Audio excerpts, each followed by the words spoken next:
Hi guys, welcome back to Westy classes. और आज के सेशन में हम बात करने वाले हैं डीएलएड 2022 सॉल्यूशन। इसके मैं कुछ इंपॉर्टेंट क्वेश्चन आपके लिए लेके आया हूँ। पूरा पेपर मैं आपको यहाँ पे नहीं करा रहा हूँ, लेकिन हाँ, जो क्वेश्चन आपको थोड़े से अटपटे लग सकते हैं उनके ऊपर हम बात करने वाले हैं। तो ये रहा आपका पहला सवाल। अब देखो, जैसे मैं आपको बार बार बोलता आया हूँ कि अलजेब्रा के क्वेश्चन बहुत ज़्यादा इंपॉर्टेंट है और ये आपको थोड़ा सा इसमें ध्यान रखना है कि इसको ढंग से करना है। ढंग से करने का मतलब क्या है कि मैंने आपको बोला है कि आपको क्यूब एंड क्यूब रूट याद करने हैं, स्क्वायर एंड स्क्वायर रूट याद करने हैं। तो आई होप, मैं काफ़ी टाइम से बोल रहा हूँ तो आई होप कुछ लोगों ने याद कर लिए होंगे। तो यहाँ पे ट्राई करते हैं इस क्वेश्चन को। अगर आपको याद है तो आप बहुत इजीली कर सकते हो, ठीक है। अब इसने क्या बोला है, पी की वैल्यू यहाँ पे 999 है और यहाँ पे क्यूब रूट है, ठीक है, किसका, p, फिर ब्रैकेट के अंदर P square plus 3p plus 3 bracket close plus 1। अब यहाँ पे एक चीज़ मैंने आपको और बोली थी, क्या बोली थी कि आपको अलजेब्रा के फॉर्मूले याद करने हैं। आई होप आपने याद कर लिए होंगे। अगर याद कर लिए तो हम आगे बढ़ सकते हैं। अब क्या करो, यहाँ पे सबसे पहले इस p को अंदर मल्टीप्लाई कर दो। जब इस p को अंदर मल्टीप्लाई करोगे तो ये P cube plus 3p square हो जाएगा और ये हो जाएगा यहाँ पे 3p और ये लास्ट में प्लस 1। अब ये अंदर आ रहा है किसके, इसके, ये क्यूब रूट है, ठीक है, इसके अंदर आ रहा है। तो ये है क्या, अगर आप आइडेंटिफाई कर सको एक नज़र में तो ये सिर्फ p प्लस 1 का क्यूब है। क्या है, p प्लस 1 का क्यूब है। तो यहाँ पे p की वैल्यू कितनी है, 999। तो यहाँ पे जब p की वैल्यू 999 रखोगे तो कितना हो जाएगा, 999 प्लस 1 यानी 1000, करेक्ट। तो ये 1000 का क्यूब हो गया। बाहर से क्या है, क्यूब रूट, बाहर से क्या है, क्यूब रूट। ये देखो, तो उसको सिंप्लीफाई करोगे कितना आएगा, सिर्फ 1000 निकल के आएगा। क्यूब रूट का मतलब क्या होता है, जो भी है उसकी पावर 1/3। तो यहां पे 1000 की पावर 3 का होल 1/3, यानी इस तरीके का, इस तरीके का बोल रहा हूं, ये 1/3। तो 3 से 3 कैंसिल, तो आंसर क्या आएगा, 1000, करेक्ट। तो यहां पे ये क्वेश्चन बहुत ज़्यादा इंपॉर्टेंट था और ये पिछली बार के एग्जाम में आपसे पूछा गया, ठीक है। तो यहाँ पे अलजेब्रा के फॉर्मूले आपको याद होने चाहिए। जब यहाँ पे पीपन, ये मैंने क्या बोला आपको, यहाँ समझना है यहाँ पे, ठीक है। मैंने बोला ये p प्लस 1 का होल क्यूब है, ठीक है। आप जब इसको खोलोगे, p प्लस 1 का होल क्यूब, तो ये p का क्यूब प्लस 1 का cube plus 3ab, a plus b का होल क्यूब क्या होता है, a cube plus b cube, फिर 3ab यानी 3 इंटू पी इंटू 1 ब्रैकेट में p प्लस 1, ब्रैकेट में a प्लस b। तो जब इसको सिंप्लीफाई करोगे तो p cube plus 1 plus 3p, अंदर मल्टीप्लाई करोगे 3p स्क्वायर, फिर इसको अंदर मल्टीप्लाई करोगे तो 3p आएगा। तो जब इसको रीअरेंज करोगे तो आपको यही मिलेगा, ठीक है। तो ये इंपॉर्टेंट था। और मैंने आपको एक चीज़ और बोली है, क्यूब एंड क्यूब रूट और स्क्वायर एंड स्क्वायर रूट भी आपको पता होने चाहिए। बहुत इंपॉर्टेंट है, बहुत काम आता है, आपका टाइम सेव करेगा। आप 10 से 20 सेकंड के अंदर ऐसे क्वेश्चंस कर सकते हैं। अदरवाइज आप इसमें माथापच्ची करते रह जाओगे, फिर भी आपको समझ में नहीं आएगा करना क्या है। तो हमेशा एक चीज़ ध्यान रखना, जब भी क्वेश्चंस को सॉल्व करो पहले कूल माइंड हो जाना, हप्पड़ दप्पड़ मत करना। जो लोग हप्पड़ दप्पड़ करते हैं तो वहीं वहाँ पे अटक जाते हैं, आती हुई चीज़ें नहीं कर पाते हैं। तो इस चीज़ का आपको ध्यान रखना है, हप्पड़ दप्पड़ नहीं करनी है, कूल माइंड से सोचना है और आराम से क्वेश्चन कर लोगे, ठीक है। तो ये पहला क्वेश्चन यहाँ पे सॉल्व हो गया। आगे बढ़ते हैं। अच्छा, इसका आंसर देख लो भाई, 1000 निकल के आया, नहीं, ऑप्शन ए आपका करेक्ट आंसर है। आगे बढ़ते हैं। अब ये रहा आपका अगला सवाल। दी गई आकृति में बीएसी एंगल 30 डिग्री है, एबीसी 50 है, सीडी 25 है और आई थिंक ये तीनों ही एंगल आपको फिगर में दिए हुए हैं। और आपको पूछा क्या है कि भाई एईडी निकालो, एईडी, ये वाला एंगल निकालना है, एईडी। अब एक चीज बताता हूं, ठीक है, बहुत काम की चीज है, बहुत बेसिक चीज है, आप पहले से जानते हो। इधर देखो, मैंने एक ट्राइंगल बनाया, ठीक है। ये आपका एंगल 1 हो गया, ये एंगल 2 हो गया। तो आप ये वाला एंगल बड़े प्यार से निकाल सकते हो। कौन सा वाला, ये वाला, ये होगा 1 + 2। पहले से पता होगा, छोटी क्लास में आप ऑलरेडी कर चुके हो, ठीक है, 5th 6th क्लास में ऑलरेडी पढ़ चुके हो। ये कॉन्सेप्ट पे बेस ये क्वेश्चन है। ये और ये कैसे होता है ये भी समझ लो भाई। ये जो भी एंगल है, मान लो ये 30 है थोड़ी देर के लिए, और ये मान लो 50 है, ठीक है। तो 50 30 80, तो ये अंदर वाला कितने का आएगा, 100, because sum of all interior angle of a triangle is what, 180। तो ये 80 हो गया, तो अंदर वाला 100। तो जब ये वाला निकालोगे तो ये 100 इस वाले एंगल के साथ लीनियर पेयर बनाएगा। तो जब ये 100 है तो इसको जोड़ करके, इस 100 और इसको जोड़ करके कितना होगा, ये होगा 180। तो ये 100 प्लस ये वाला एंगल मिला करके 180, तो ये वाला 100 है तो ये वाला कितना होगा 80। तो जब इन दोनों को आप जोड़ रहे हो तो ये आपको डायरेक्टली 80 मिल रहा है। तो क्या याद रखना है कि जो एंगल 1 है अंदर और जो एंगल यहां पे 2 है, तो ये जो बाहर में एंगल बनेगा कौन सा वाला, फिर से बताता हूं, ये एंगल, तो जो बाहर मिलेगा ये वाला एंगल, यानी एंगल 1 और 2 को जोड़ दो तो आपका आंसर आ जाएगा। बस इतना आपको समझना है। अब यहां पे इस क्वेश्चन को देखो, मैं इसको इरेज कर रहा हूं। अब इस क्वेश्चन को देखो, देखो ये 50 है, ये 30 है, तो ये कितना आ गया 80। ठीक, अब देखो ये 80 है, ये 25 है, ये 80 है और ये 25 है, तो ये कितना हो जाएगा, दोनों को जोड़ दो 105। बस खत्म, आपका आंसर आ गया। Option A is correct. देखो अगर कॉन्सेप्ट पता है तो 10 सेकंड के अंदर आप आंसर निकाल दोगे, अगर नहीं पता है तो माथा बच्ची करते रह जाओगे, आंसर नहीं आएगा। ठीक है, आगे बढ़ते हैं, नेक्स्ट वाले क्वेश्चन की बात करते हैं। इसे देखो, अच्छा एक और चीज, अगर आप यहाँ पे डीएलएड की प्रिपरेशन कर रहे हैं और कोई ऑनलाइन कोर्स परचेस करना चाहते हैं तो वेस्टी क्लासेस ऐप पे जाकर के आप हमारे कोर्स को परचेस कर सकते हैं। वहां पे आपको कंबाइन कोर्स भी मिल जाएगा और वहां पे आपको इंडिविजुअल सब्जेक्ट भी मिल जाएंगे। तो जो आपकी चॉइस है उसके अकॉर्डिंग आप परचेस भी कर सकते हो। आगे बढ़ते हैं। अब इस क्वेश्चन को देखो, ये क्वेश्चन भी देखो, दिखने में लग रहा है थोड़ा सा अटपटा, लेकिन बहुत ज्यादा आसान है। ये भी सेम उसी कॉन्सेप्ट पे बेस्ड है। देखो कैसे, यहां पे आपसे पूछा ये एक्स वाला एंगल निकालो, ये एक्स वाला एंगल आपको निकालना है। ठीक है, अब ध्यान से देखो, इतना आपको बड़ा सा फिगर दे दिया स्टार वाला। आप सोच रहे होंगे भाई ऐसे क्वेश्चन तो देखे नहीं है, कैसे करेंगे। कॉन्सेप्ट पता है तो ये भी हो जाएगा, सिर्फ कॉन्सेप्ट आपको बताना चाहिए। देखो अगर मैं यहाँ पे बात करूँ किसकी, इस वाले ट्राइंगल की, देखो ये देख रहे हो TCE, मैं यहाँ पे बना देता हूँ, एक सेकेंड रुकना, यहाँ पे बना देता हूँ। ये है T, ये E और ये देखो T पॉइंट मैंने यहाँ लिख दिया, C पॉइंट मैंने यहाँ लिख दिया और E पॉइंट मैंने यहाँ लिख दिया। इसको ऊपर को ले आते हैं ऐसे। अब देखो ये एंगल है 35, ये एंगल है 30 और ये पूछ रहा है आपसे सेम कॉन्सेप्ट। दिखने का लग रहा है टफ, लेकिन है बहुत आसान। 30 30 60 और 5 65। आंसर आ गया दोस्त, ऑप्शन बी इज करेक्ट। खत्म, आगे बढ़ते हैं। देखो ये देखो, अब देखो एक नैपकिन के दो कोनों को चित्रानुसार मोड़ा गया है, नैपकिन को खोलने पर उसका क्षेत्रफल ज्ञात कीजिए। तो दोस्त जब आप इसको खोलोगे, जब इसको खोलोगे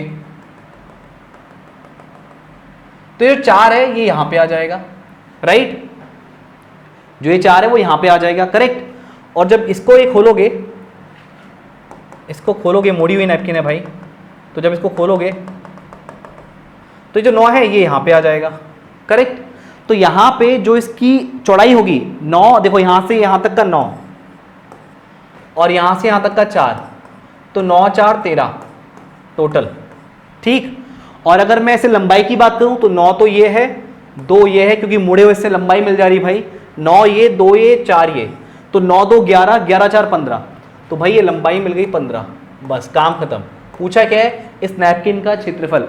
15 को 13 से गुणा कर दो, 15 3 45, हासिल लगो 4, 15 कम 15, 15 4 19, 195 सेंटीमीटर स्क्वायर। बस बेसिक कैलकुलेशन आपको आनी चाहिए, थोड़ा सा लॉजिक लगाना आना चाहिए, और आई होप अगर मैथ्स में हो तो आप बेसिक लॉजिक लगा सकते हो। तो बस इसी के साथ आपका आंसर है, जो कि आप ऑप्शन सी में यहाँ पे देख सकते हो। ठीक है, आगे बढ़ते हैं और नेक्स्ट वाले क्वेश्चन की बात करते हैं। अब इसे देखो, ये भी काफ़ी आसान सा सवाल है, ठीक है। x अपन वाई की वैल्यू आपको दी है कितनी, 9/8, और आपको निकालना है 6/7 प्लस ये वैल्यू। तो एक काम करते हैं भाई, 6/7 तो ऑलरेडी यहाँ पे है, ठीक है। इसको देखो, यहाँ पे y minus x upon y plus x है, तो ना मैं कुछ ऐसा करता हूँ कि इसमें कुछ कॉमन लेके इस रेशियो को बनाने की कोशिश करते हैं। तो अगर मैं ऊपर y कॉमन ले लूँ, y माइनस एक्स में मैं अगर y कॉमन ले लूँ, ध्यान से समझना, तो ये कितना आएगा 1 माइनस एक्स अपॉन वाई। ये चीज समझ में आनी चाहिए आपको। और अगर यहां भी y कॉमन लेता हूं तो भाई यहां कितना आएगा 1 plus x upon y. Simple सी बात। अगर y को अंदर वापस मल्टीप्लाई करोगे तो y into 1y minus y into x upon y, y से y कैंसिल। ठीक है, तो यहां पे आपका ये बन गया और यहां पे ये बन गया, ऊपर नेगेटिव नीचे पॉजिटिव। अब वैल्यू पुट करनी है सिर्फ 6/7 एज इट इज। अब y से y कैंसिल हो गया, 1 माइनस एक्स अपॉन वाई की वैल्यू 9/8 और यहाँ पे 1 प्लस 9/8। ठीक है, अब सिंप्लीफाई करना है बस, आंसर आ जाएगा। तो 8 माइनस 9, 8 माइनस 9 समझना। ठीक है, तो ये माइनस का कितना आ रहा है 1 अपॉन में 8, नीचे 8 एकम 8, एलसीएम ले रहे हो आप, 8 9 17, 17/8। तो ये 8 से 8 कट गया, तो कितना बच रहा है 6/7 माइनस का 1/17। ठीक, अब सिंप्लीफाई करो, 17 छिक्का 102 माइनस 7/17 7 119, एलसीएम लेके सॉल्व कर दो तो ये कितना आ गया 95/119। 95/119 कहाँ पे, ऑप्शन बी। तो ये ऑप्शन बी क्या हो जाएगा आपका राइट आंसर हो जाएगा। आई होप ये भी समझ में आ गया होगा। आगे बढ़ते हैं, नेक्स्ट वाले क्वेश्चन की बात करते हैं। अब इसको देखो ध्यान से, दी गई आकृति में A B B C C D सब बराबर है, यानी टोटल 42 दिया है, तो 42 के 3 टुकड़े कर दो, 14 निकल के आ जाएगा। तो ए बी भी 14, बी सी भी 14 और सी डी भी 14। तो यहां पे इसका पेरीमीटर बताना है, तो भाई ये आपका 14 है और ये आपका 14 है। ठीक है भाई, पेरीमीटर क्या होता है, पूरी बाउंड्री का सम चाहिए आपको, तो 14 14 ये मिल गया। ठीक है, अब आपको चाहिए एक अंदर वाला बी सी, सिर्फ इतना सेमी सर्कल में। ठीक है, तो ये जब कितना आपका 14 है तो इसकी रेडियस कितनी हो जाएगी 7, तो पाई आर बनेगा। क्या बनेगा ये, पाई आर बनेगा इसका length, pi into r, r कितना है 7, तो 7 पाई हो गया। अब बाहर वाला देखो, पूरा 42 है तो बाहर वाले की रेडियस कितनी होगी 21, तो ये बनेगा कितना आपका, ये इसमें आपको क्या चाहिए, इसमें आपको सिर्फ ये चाहिए, इतना ही चाहिए ना। यहां पे मुझे सिर्फ ये 7 पाई चाहिए था, आज सर्कल का आधा हिस्सा, यहां पे इस बड़े वाले सर्कल का आधा हिस्सा, तो ये कितना है देखो 21 पाई। क्यों, 2 पाई आर क्या होता है, पूरी सरकमफेरेंस होती है, आधी चाहिए तो पाई आर हो गई। ठीक है, वही किया मैंने यहां पे देखो, तो 7 पाई 21 पाई कितना हो गया 28 पाई, और 14 14 28। अब चाहिए क्या हमको भाई आंसर, भाई पाई लेके सॉल्व करना पड़ेगा, तो 28 कॉमन ले लो, पाई प्लस 1 आ रहा है, पाई की वैल्यू पुट कर दो, पाई की वैल्यू 22/7 प्लस 1, तो ये हो गया 28 गुणा 22 7 29 7 आ गया। ठीक है, तो 7 चक्को 28, 4 नाम 36, हासिल लगो 3, 4 दूनी 8 3 11, 116। तो 116 सेंटीमीटर आपका आंसर आ जाएगा। आई होप ये क्वेश्चन भी समझ में आ गया होगा। थोड़ा सा देखना है, ठंडे दिमाग से देखना है, क्वेश्चन बहुत जल्दी हो जाते हैं। ठीक है, आगे बढ़ते हैं, इसे देखना, ये थोड़ा सा अच्छा क्वेश्चन है यार, सच में बहुत अच्छा क्वेश्चन है, ढंग से पढ़ो इसको।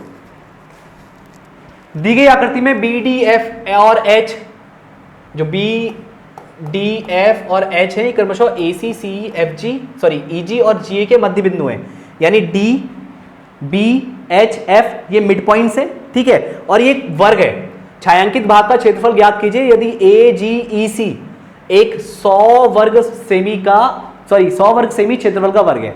तो भाई ये देखो उसने बोल रखा है 100 का है, जिसका एरिया कितना आ रहा है 100 वर्ग सेमी, तो यानी साइड का स्क्वायर 100 के इक्वल होना चाहिए।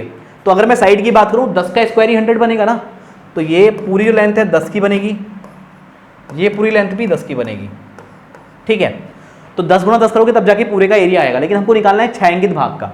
अब देखो अगर मैं यहाँ पे सिर्फ किसकी बात करूं, ध्यान से समझना, अगर मैं सिर्फ इसकी बात करूं, ये पूरा भाई इसका तो कोई फॉर्मूला है नहीं, या मुझे इनके डायमेंशन भी नहीं पता है कि मैं directly half into base into height कर लूँ, दो ट्राइंगल के अलग अलग करके निकाल लूँ, ना तो मुझे ये बेस पता है और ना मुझे ये हाइट पता है इसकी, ट्राइंगल का बेस और हाइट मुझे कुछ नहीं पता। तो एक काम करते हैं, यहाँ पे पूरी फिगर को मैं कंसिडर कर रहा हूँ, यहाँ से लेके यहाँ तक का।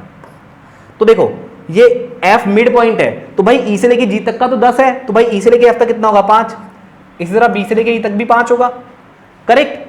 अब इसकी हाइट देखो BF, ये आपका क्या बन रहा है, एक समांतर चतुर्भुज बन रहा है, और समांतर चतुर्भुज के एरिया का फॉर्मूला क्या होता है, बेस इंटू हाइट। तो बेस तो 5 मिल गया, एरिया निकालना है, बेस तो 5 मिल गया, हाइट इस समांतर चतुर्भुज की हाइट कितनी होगी, ये BF, ये BF क्या है, इसकी हाइट है, ध्यान से समझ लो, बेस इंटू हाइट, तिरछे में मत देना यार, वो आपकी ट्रांसवर्सल लाइन है, वो नहीं, हाइट चाहिए, बेस तो 5 हो गया, हाइट चाहिए, तो भाई हाइट ये 10 ही तो होगी, तो 5 गुणा 10 ये आ गया 50, ठीक है। लेकिन 50 ये जो मिला है ये आपको पूरे का मिला है, जिसमें ये दोनों कवर हो रहे हैं, जिसमें ये वाला हिस्सा भी कवर हो रहा है और ये वाला हिस्सा भी कवर हो रहा है। अब देखो एक काम करते हैं, ये आपका बन रहा है ट्राइंगल, इसको हम माइनस कर सकते हैं, ये देखो ये 5 है और यहां से लेके यहां तक भी 5 है, क्योंकि ये B से लेके जो मिड तक जा रहा है ये भी 5 होगा, और जो ये B से A तक जा रहा है ये भी 5 होगा।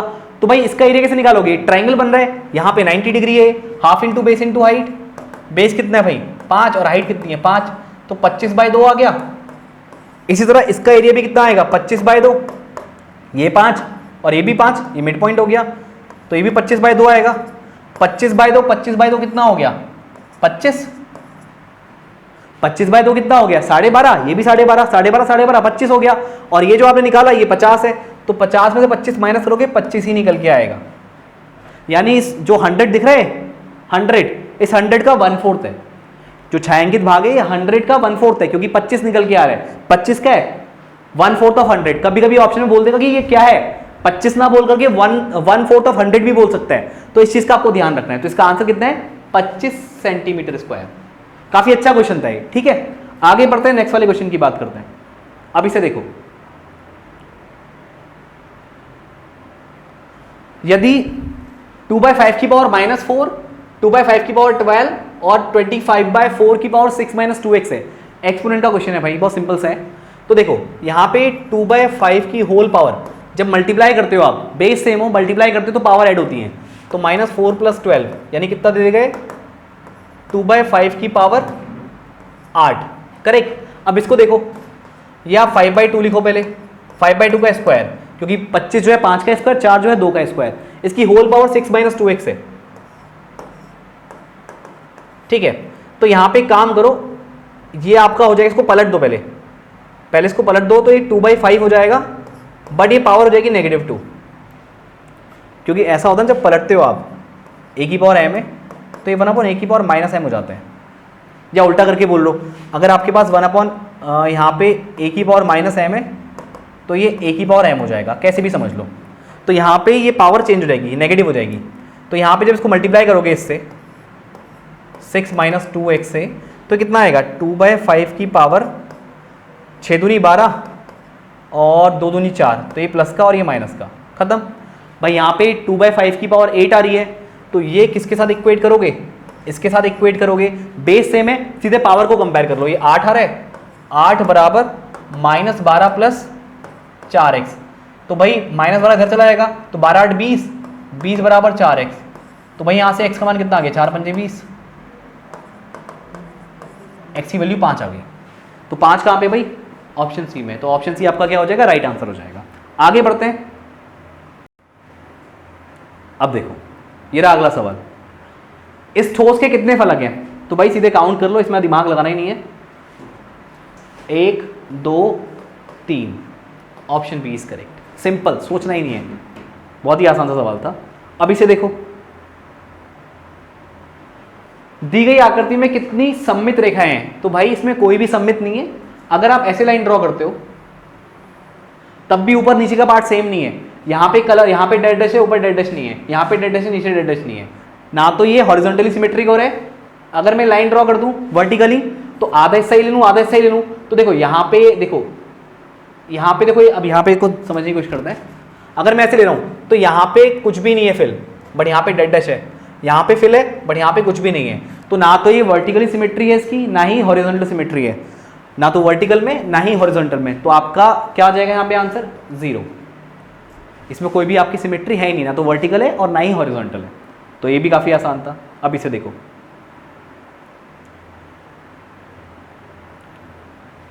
ध्यान से 256 है, 256 सीधे आपके दिमाग में आना चाहिए 16 का स्क्वायर है, ठीक है।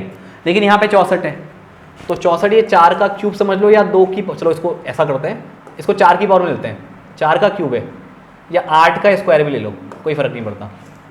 तो भाई ये 16 है, 16 का स्क्वायर है 256, अभी मैं 256 की बात कर रहा हूँ, ठीक है। इसकी पावर भी है 3x/8।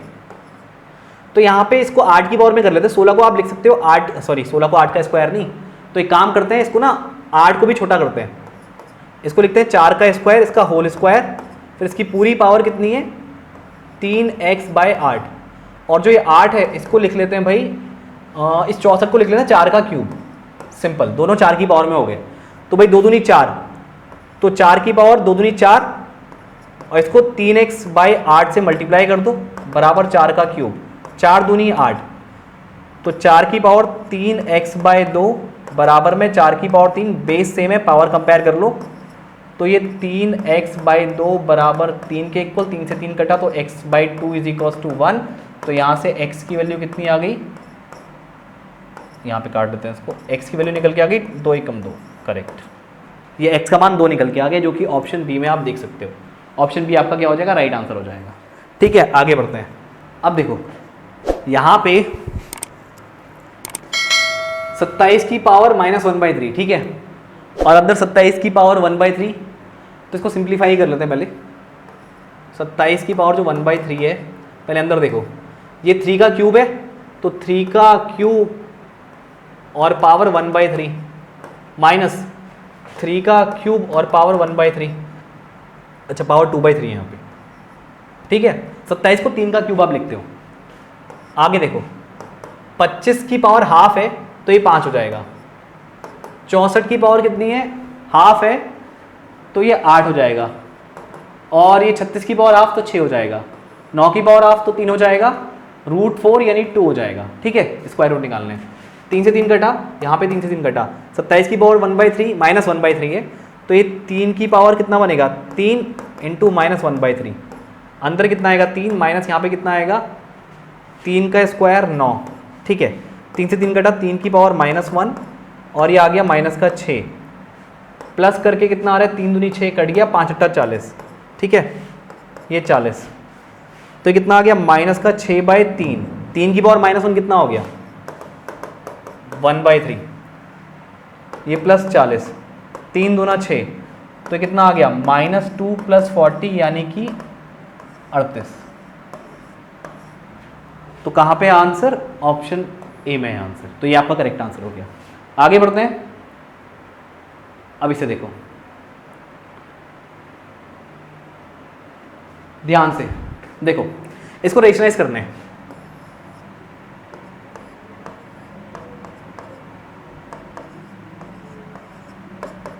तो अपोजिट साइन लोगे और ऊपर नीचे मल्टीप्लाई कर दोगे,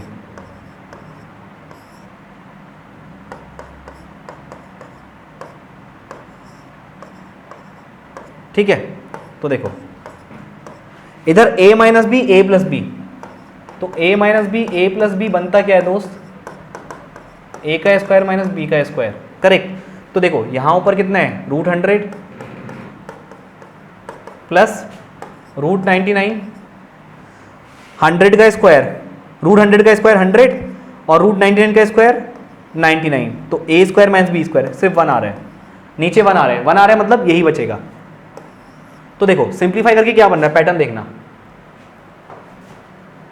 तो इसका आ जाएगा यहाँ पे रूट में 100 प्लस √99, बाहर माइनस साइन है, तो इसको रेशनलाइज करोगे तो रूट में, मैं डायरेक्टली रिजल्ट लिख रहा हूँ, ठीक है, बार बार करके नहीं दिखाऊंगा, सिंपल से फट है, आप आराम से समझ गए होंगे, √98, बाहर नेगेटिव साइन है, ठीक है, फिर प्लस है। अब देखो √98 प्लस √97, इसके बाद वाले में फिर नेगेटिव है, साइन चेक करते रहना, √97 माइनस √96, ठीक। अब प्लस, फिर ये आगे जाता रहेगा, लास्ट वाले में देखो माइनस है और बाहर है √2, देखो ये इसको रेशनलाइज करोगे तो √2 और ये रूट में यहाँ पे 1 निकल के आएगा, ठीक है। अब एक चीज समझना,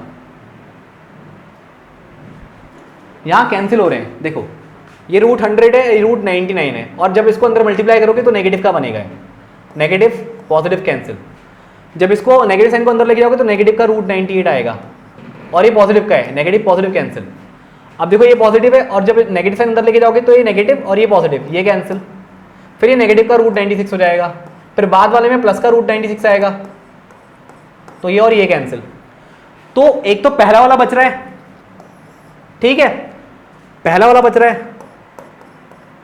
उसके बाद देखो यहां पे माइनस साइन है, तो इससे पहले यहां पे इससे पहले पॉजिटिव रूट 2 आ रहा होगा, तो ये इसके साथ कैंसिल हो जाएगा। जब ये माइनस साइन अंदर जाएगा तो ये माइनस का रूट 1 निकल के आएगा, बस इतना, ये सिंप्लीफाई करना है। रूट 100 10 रूट 1 1, तो ये कितना आ गया 9। तो 9 क्या है आपका राइट आंसर, यानी option A is correct. I hope आपको समझ में आ गया होगा, ठीक है। आगे बढ़ते हैं, नेक्स्ट वाले क्वेश्चन की बात करते हैं। अब नेक्स्ट वाला क्वेश्चन देख लीजिए। अब इसमें क्या बोल रहे हैं, एक वस्तु की कीमत में लगातार 2 बार 10% की क्रमागत वृद्धि की गई, पुनः वस्तु की आरंभिक कीमत प्राप्त करने के लिए बढ़ी हुई कीमत में कितने प्रतिशत की कमी करनी होगी। तो इस पे बेस घुमा घुमा के कई तरह के क्वेश्चन पूछे जाते हैं, कॉन्सेप्ट सेम है। मान लो 100 रुपया था, 10% का इंक्रीमेंट करोगे तो 110 हो जाएगा, ठीक है। फिर इसमें 10% का फिर से इंक्रीमेंट करोगे तो 11 हो जाएगा, मतलब बता दो फिर से, 100 का 110 बना, इसमें 10% का फिर से इंक्रीमेंट करोगे तो इसका 10% निकालोगे तो 11 निकल के आएगा, ठीक है। 110 में 11 जोड़ दोगे तो ये 121 हो जाएगा, सॉरी हाँ 121 हो जाएगा, ठीक है।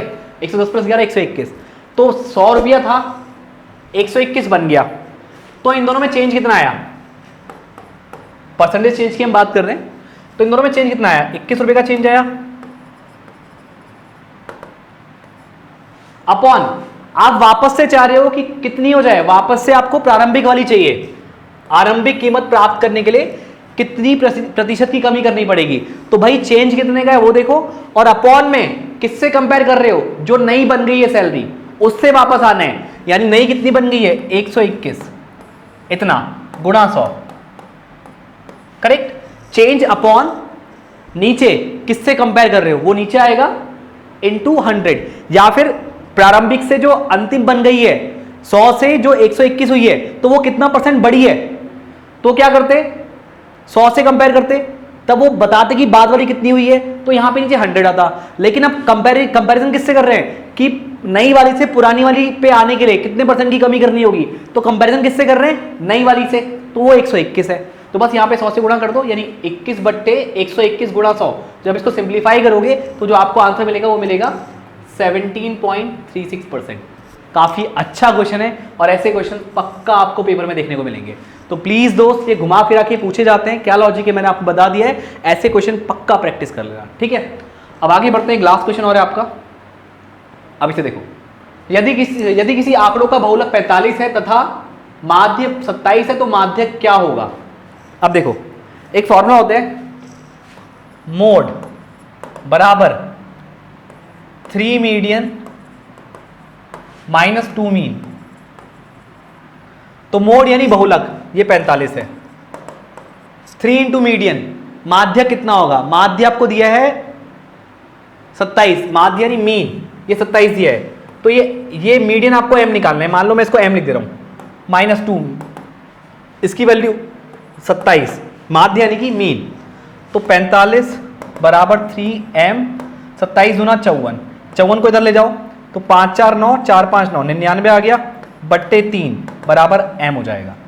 इसको यहां पे शिफ्ट किया तो 99 आया बराबर 3m, m यहां पे माध्यक है तो यहां पे 3 से डिवाइड कर दोगे तो माध्यक निकल के आ जाएगा, 3 3 9, 3 3 9, तो m = 33। तो ये आपका आंसर है, यानी ऑप्शन सी आपका राइट आंसर हो जाएगा। आई होप गाइस ये सारे क्वेश्चन आपको समझ में आ गए होंगे। तो अपने फ्रेंड के साथ आप इस वीडियो को शेयर कर सकते हैं ताकि उसको एक आइडिया लग जाए पेपर में किस तरह के क्वेश्चंस आते हैं, क्या वो वाकई टफ होते हैं या अगर कूल दिमाग से किया जाए तो वो आराम से हो जाएंगे, नहीं हो पाएंगे तो वाकई हो जाएंगे, आपको ऐसा लगेगा जब आप अच्छी प्रैक्टिस में होगे, ठीक है। ऐसा नहीं कि आपको पता ही नहीं है, अगर मान लो आपको ये फॉर्मूला ही नहीं पता है तो आप कितना भी कूल बन जाओ, क्वेश्चन सॉल्व ही नहीं होगा। ये उनके लिए है जिन्होंने मेहनत की है और उनको तब लगता है कि भाई मेरे से होगा कि नहीं होगा। तो भाई अगर आपने मेहनत की है तो आपसे जरूर होगा, ये आपको पता लग गया होगा आज के सेशन में, ठीक है। तो मैं मिलता हूं आपसे नेक्स्ट सेशन में, आज के सेशन में इतना ही, थैंक यू।